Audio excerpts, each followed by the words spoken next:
Saudara-saudari yang dikasihi oleh Tuhan berkah dalam, hidup itu harus direfleksikan. Kalau hidup tidak pernah direfleksikan, itu biasanya juga kita tidak bisa menemukan roh atau arti. Bahkan kualitas hidup kita itu tidak bisa kita ukur. Tetapi kalau kita berani melihat diri kita, entah pengalaman, suka duka, baik buruk, pasti nanti akan ada peningkatan yang lebih baik. Mulai dari mana? Bisa jadi mulai dari pengalaman-pengalaman harian, pengalaman hidup.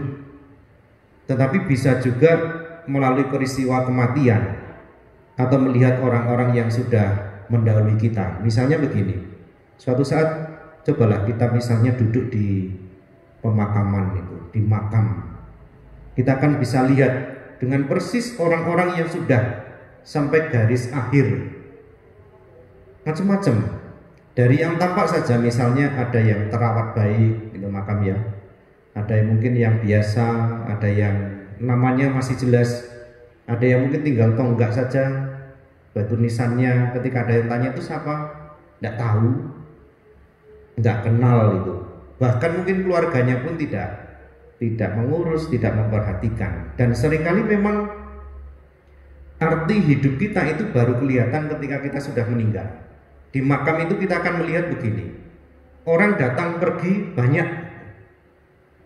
Lalu kita bisa merenungkan untuk hidup kita dalam arti begini, orang yang sungguh-sungguh menghayati hidupnya dengan baik pasti akan dikenal. Dan ketika tanya misalnya, Pak itu kenal? Oh kenal, Mbak itu kenal, orangnya baik dan sebagainya. Tapi bisa jadi kalau kita tidak menjalani hidup kita, memaknai hidup kita dengan baik, justru mungkin yang terkenal adalah hal-hal yang buruk atau bahkan dilupakan dan tidak dikenal. Nah ini sebenarnya bisa menjadi sebuah gambaran sebenarnya. Kalau kita nanti meninggal, hidup kita itu nanti seperti apa? Saya yakin kok kurang lebih bisa dilihat dari hal-hal yang tampak yang sudah kita lakukan.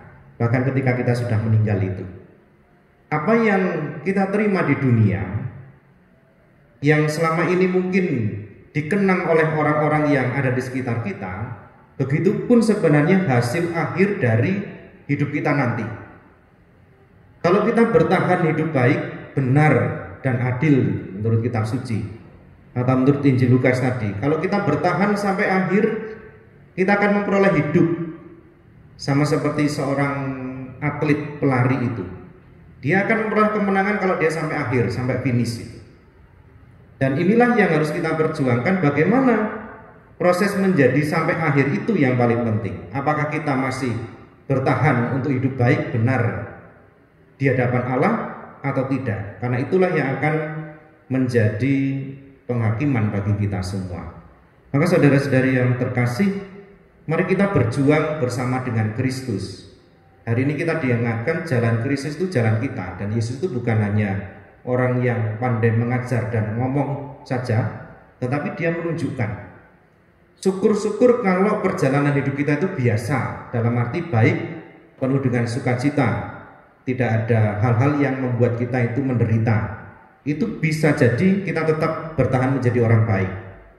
Tetapi seandainya pun kita mengalami hal-hal yang tidak mudah, mengalami penderitaan karena iman akan Kristus, tuntutannya sama.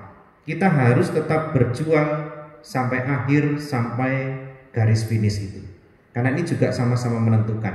Yang paling penting kita sadar hidup kita di dunia ini sementara, entah gembira, entah susah, entah senang, tetapi dalam Kristus kita akan tetap memperoleh kehidupan.